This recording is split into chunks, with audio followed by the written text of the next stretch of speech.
नमस्कार। Public India के 9 AM संस्करण में आप सबका स्वागत है। आज हम लोग चर्चा करेंगे प्रेसिडेंट व्लादिमीर पुतिन पर।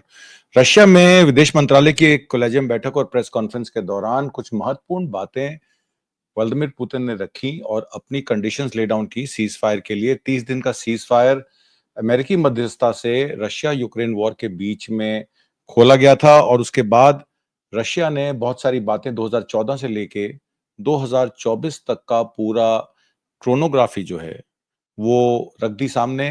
क्या कह रहे हैं व्लादिमीर पुतिन और इसके आगे प्रभाव क्या है, इस पर आज हम लोग चर्चा करेंगे।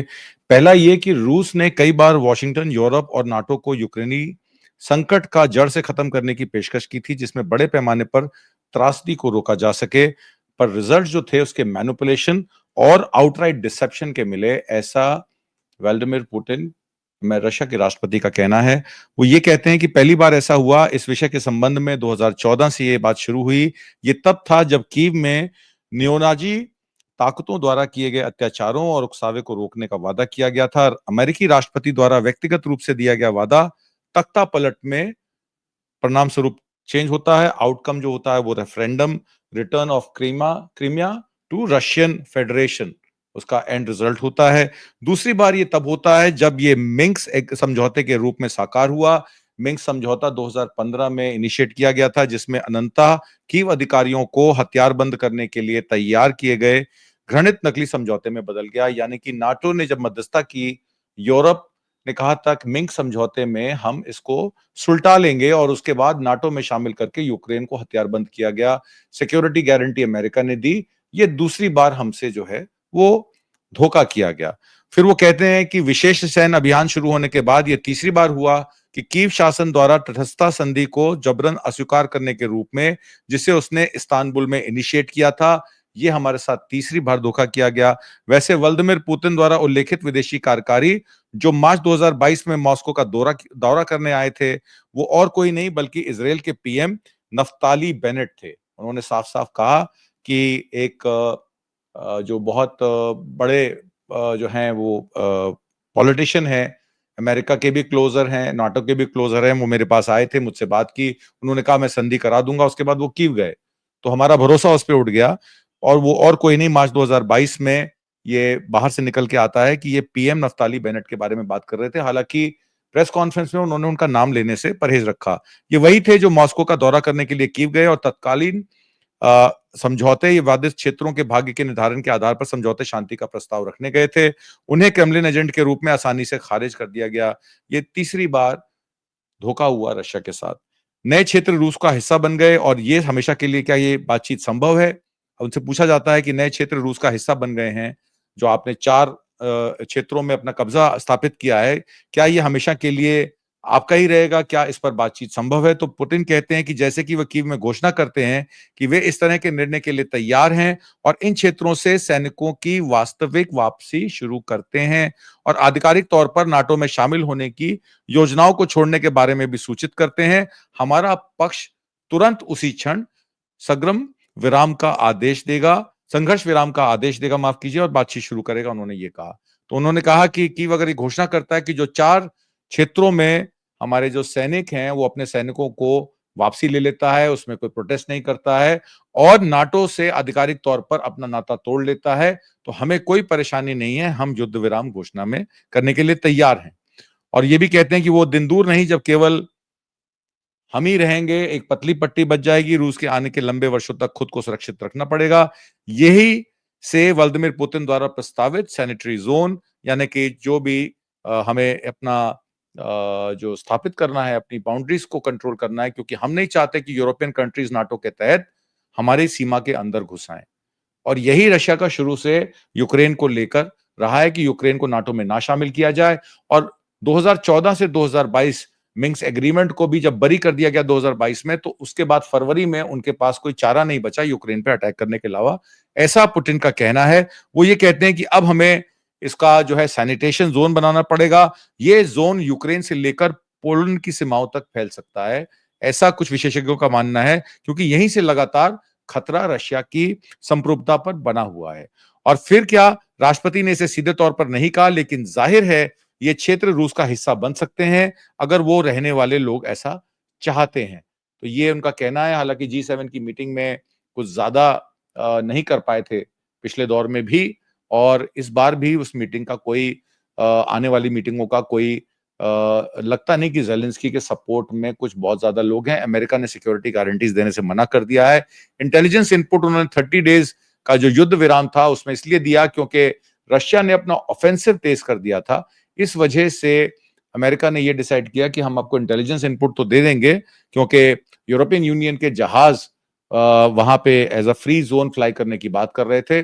तो ज्यादा एस्केलेशन ना हो, यूरोप जो है रशिया के खिलाफ ना खड़ा हो जाए, नाटो कंट्रीज और रशिया की डायरेक्ट लड़ाई ना हो जाए, इस वजह से अमेरिका ने उनको इंटेलिजेंस देने का वादा किया है। पर आने वाले समय में वो कोई भी सिक्योरिटी गारंटी यूक्रेन को देने की पोजीशन में नहीं है। इसलिए व्लादिमीर पुतिन के पास, जैसे कि डोनाल्ड ट्रंप ने अपनी वार्ता के दौरान जब उनसे झड़प हुई थी कहा था कि you don't have cards on the table, मतलब तुम्हारे पास कुछ नहीं है, कुछ नहीं है लड़ने के लिए।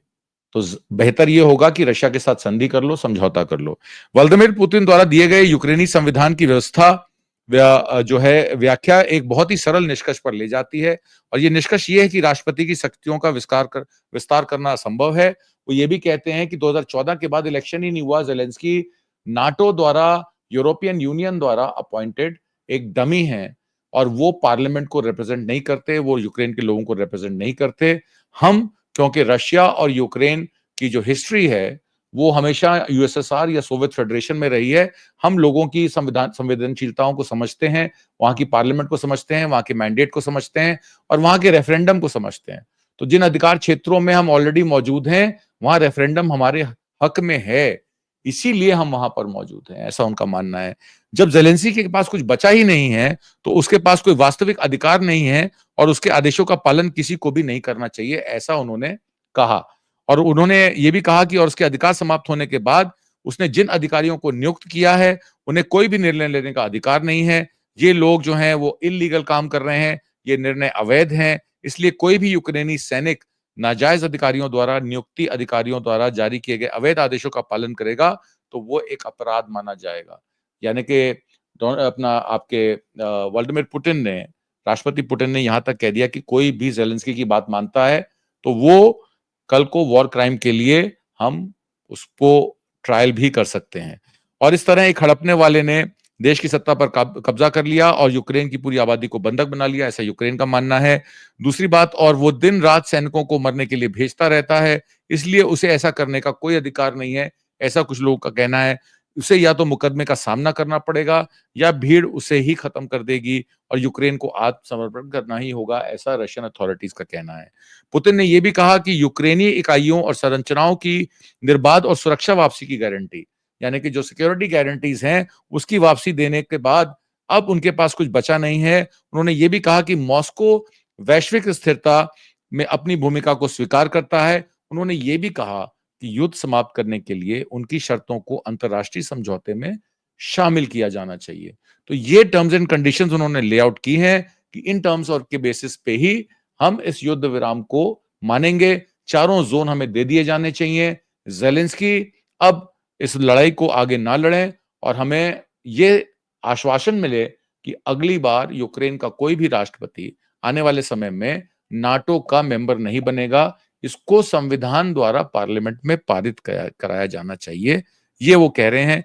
जैसा कि जेलेंस्की ने पुतिन पर युद्ध विराम को अस्वीकार करने की तैयारी करने का आरोप लगाया था, ट्रंप का भी ये कहना है कि पुतिन के शब्दों को आशाजनक लेकिन अधूरा करार दिया। उन्होंने उसको सिरे से खारिज नहीं किया, उन्होंने कहा आशाजनक है पर अधूरा है, अगर पुतिन थोड़ा और आगे बढ़े तो ये युद्ध विराम हो सकता है।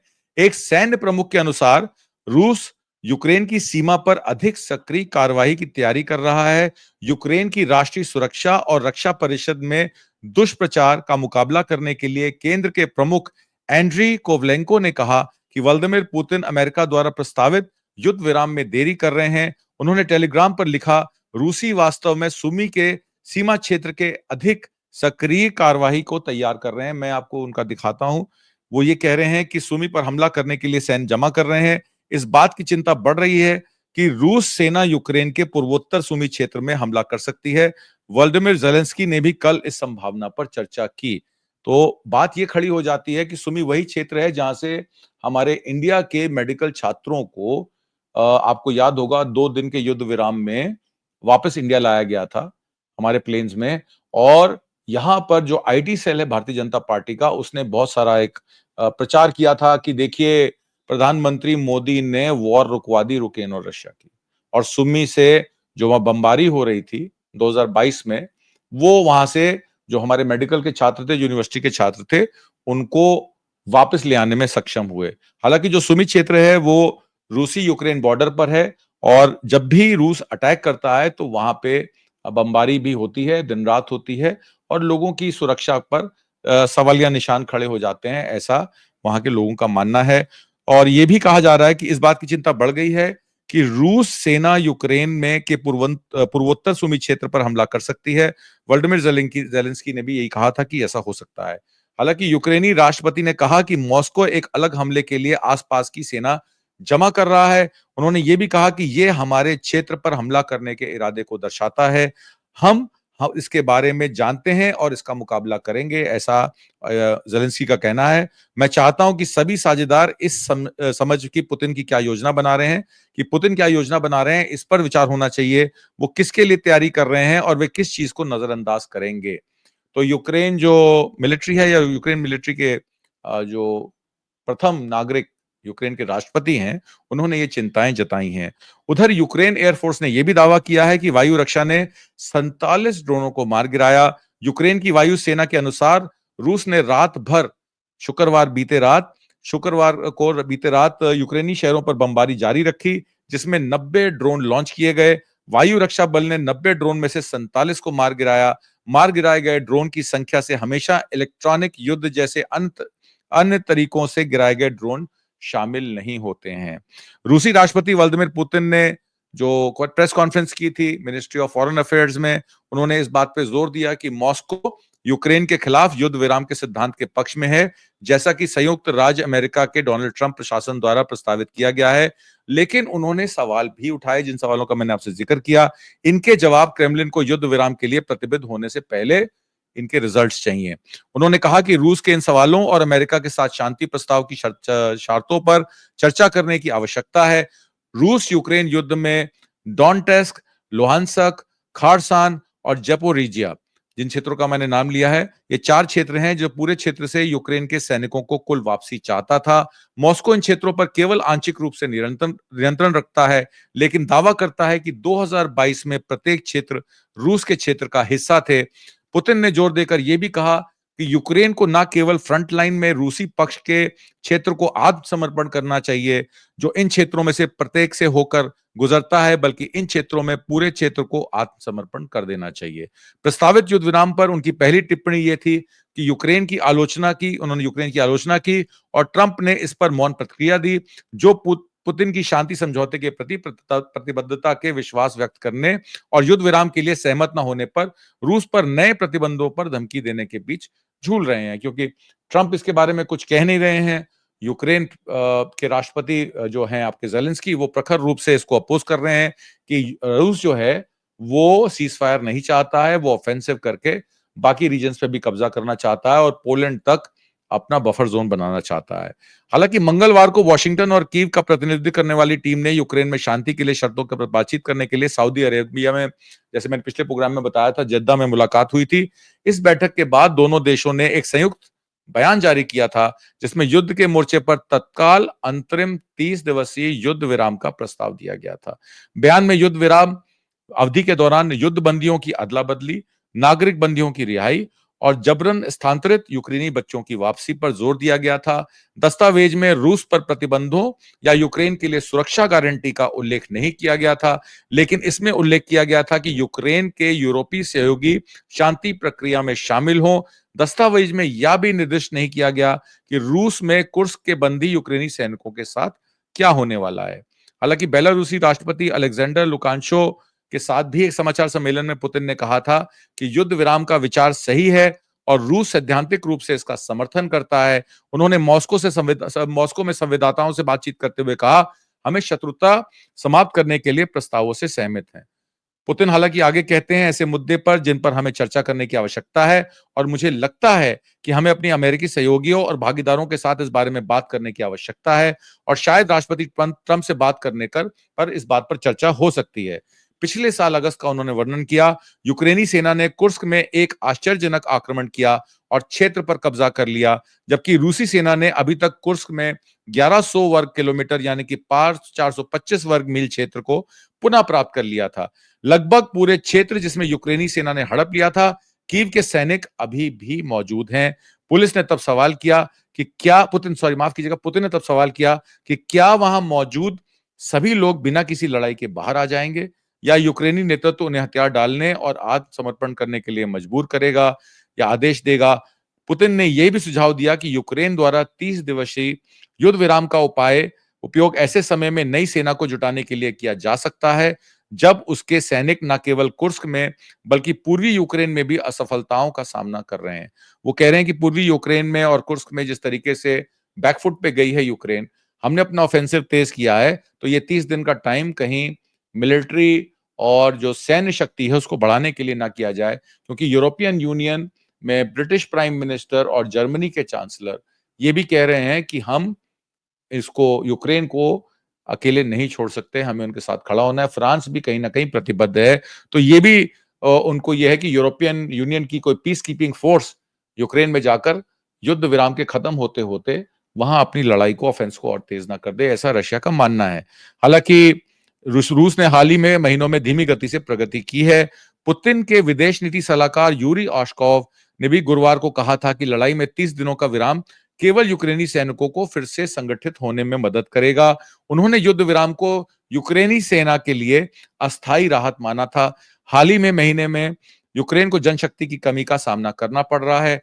जनवरी में यूक्रेनी सैनिक यूक्रेन को डोनेत्स्क क्षेत्र में एक शहर खुराकोव से पीछे हट गए, जहां रूसी सैनिक ने नियंत्रण का दावा किया था। उसमें यूएस का क्या रिएक्शन है, मैं आखिर में आपको यह बताना चाहता हूं कि पुतिन की इस टिप्पणी अमेरिका राष्ट्रपति डोनाल्ड ट्रंप के विशेष दूत स्टीव विटकॉफ ने पुतिन और अन्य रूसी अधिकारियों से मिलने के लिए रूस पहुंचने के कुछ समय बाद की थी।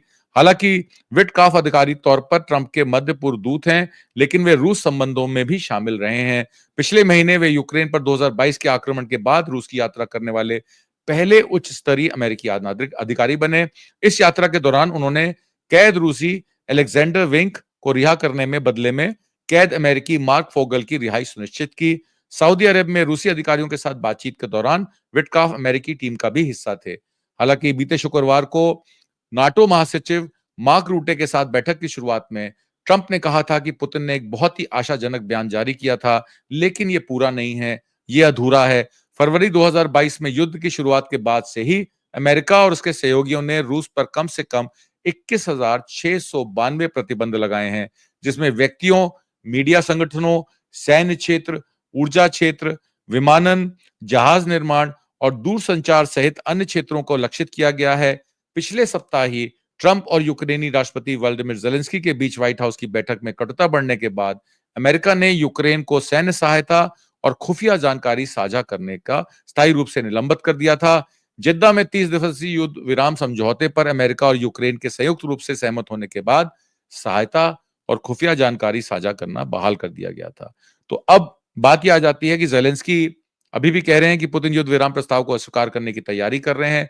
उधर पुतिन कह रहे हैं कि ज़ेलेंस्की 30 दिन के समय में यूरोपियन यूनियन की पीस कीपिंग फोर्स को अपने एस्टैब्लिश करने की कोशिश कर रहे हैं। ज़ेलेंस्की ने यह भी कहा है कि पुतिन राष्ट्रपति ट्रंप को सीधे यह बताने से डरते हैं कि वो इस युद्ध को जारी रखना चाहते हैं और यूक्रेनियंस को खत्म करना चाहते हैं। किंग्स कॉलेज लंदन की रक्षा अध्ययन विभाग की पोस्ट डॉक्टरेट शोधकर्ता मरीना मैरोन का यह कहना है कि रूस के लिए युद्ध विराम के बारे में निर्णय को टालना समझदारी होगी। जब तक युद्ध विराम लागू नहीं हो जाता और सभी एक पृष्ठभूमि पर नहीं आ जाते, तब तक समय बीतता रहेगा, जो संभवतः रूसियों को कम से कम कुर्स्क को वापस पाने के लिए आवश्यक समय देगा, ताकि वो यूक्रेन के लिए किसी भी संभावित बातचीत के बोनस को हटा दें। तो कुर्स्क को लेकर रशिया प्रतिबद्ध है और 4 जोन्स की भी बात कर रहा है। इसका मतलब कुर्स्क तो वो ले ही चुका है और वो उससे पीछे हटने को तैयार नहीं है। अपने संबोधन में ज़ेलेंस्की ने यह भी कहा था कि अब उन्हें पुतिन पर दबाव बढ़ाने का समय आ गया है, प्रतिबंध लागू किए जाने चाहिए जो काम करेंगे। यूक्रेनी नेता ने यह भी कहा कि उनकी देश शांति प्रक्रिया और आगे बढ़ाने के लिए अपने अमेरिका और यूरोपियन भागीदारों के साथ काम करना जारी रखेगा। अगर हम कुछ विशेषज्ञों का माने तो ट्रंप का ट्रैक रिकॉर्ड बताता है कि अमेरिका पुतिन की चिंताओं को समायोजित करने की कोशिश करेगा। अगर ऐसा होता है तो यूक्रेन के पास इसे स्वीकार करने के अलावा कोई विकल्प नहीं होगा। लंदन स्थित चैथम हाउस थिंक टैंक के एक वरिष्ठ सलाहकार कीर गिल्स ने बुधवार को यह भी कहा था कि अगर पिछले प्रदर्शन से कोई संकेत मिलता है तो रूस की मांगों को अमेरिका का द्वारा समर्थन किया जाएगा। मिरोन ने यह भी कहा कि मुझे लगता है कि ट्रंप प्रशासन ने यूक्रेन को बहुत स्पष्ट रूप से दिखाया है कि ओवल ऑफिस एपिसोड के बाद यूक्रेन नियमों को निर्धारित नहीं करने जा रहा है। पुतिन ने यह भी कहा कि 30 दिनों के लिए युद्ध विराम यूक्रेन को सूट करता है। उन्होंने यह भी कहा कि वो इसके समर्थन में है, लेकर बहुत सारी चीजें हैं जो सामने आनी चाहिए। 2 फेजेस में बात नहीं होनी चाहिए, सिंगल फेज में ही इसका समाधान होना चाहिए। राष्ट्रपति पुतिन ने यह भी कहा कि विवाद का एक इलाका कुर्स्क है, जहां पिछले साल यूक्रेन ने सैन्य घुसपैठ की थी। इस दौरान यूक्रेन के कुछ हिस्से पर कब्जा कर लिया था। पुतिन ने दावा किया कि वे रूस ने कुर्स्क पर पूरी तरीके से नियंत्रण कर लिया है। पुतिन ने यह भी कहा कि कुर्स्क में यूक्रेन के पास 2 विकल्प हैं, या तो सरेंडर करें या फिर मरें। युद्ध विराम किस तरीके से काम कर पाएगा, इसको लेकर भी पुतिन ने कई सवाल पूछे हैं।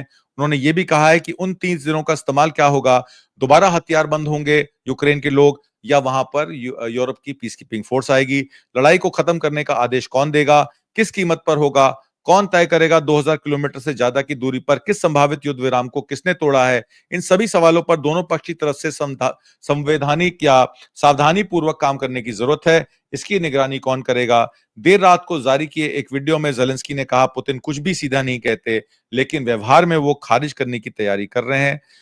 बेशक पुतिन राष्ट्रपति ट्रंप को सीधे तौर पर यह बताने से डरते हैं कि वो इस युद्ध को जारी रखना चाहते हैं और यूक्रेनियंस को खत्म करना चाहते हैं। जेलेंस्की ने यह भी कहा कि रूसी नेता पहले से कई सारी शर्तें रख दी हैं जो बिल्कुल काम नहीं आने वाली नहीं है। युद्ध विराम के बाद फिर से युद्ध शुरू हो जाएगा।